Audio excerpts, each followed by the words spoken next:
climate fight as we know it is over. The effort to prevent catastrophic climate change. And we have to admit now that that is no longer possible.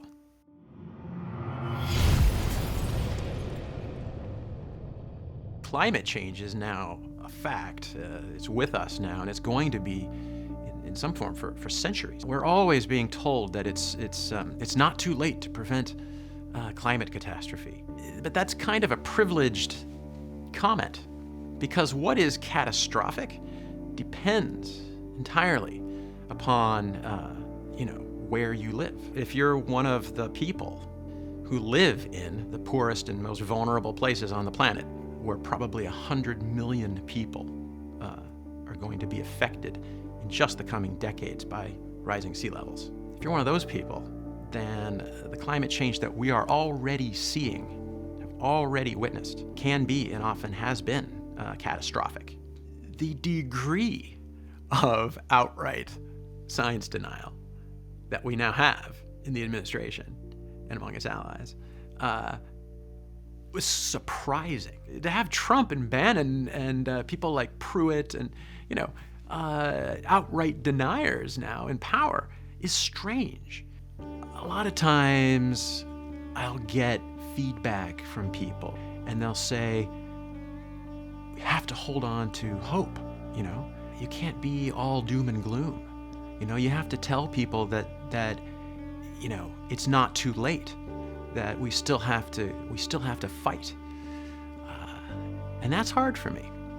I don't have hope. That kind of hope is cheap. That kind of hope is easy. That kind of hope is not what we need. What we need is resolve. To be serious about climate change at this point is to be radical, right?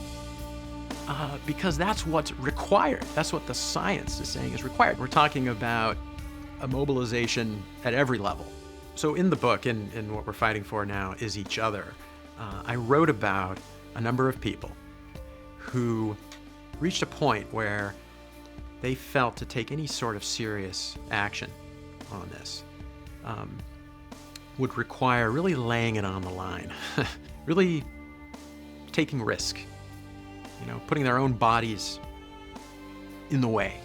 Other activists recently managed to shut down the flow of tar sands oil from Canada into the United States, simultaneously cranking the emergency shut-off valves on all 5 of the pipelines. In every case now faces serious jail time. It looks crazy, It is crazy. It's because they're doing what radicals who have lit the fires under all of our successful social movements in the past. They're doing what radical movements have always done, which is to force the issue.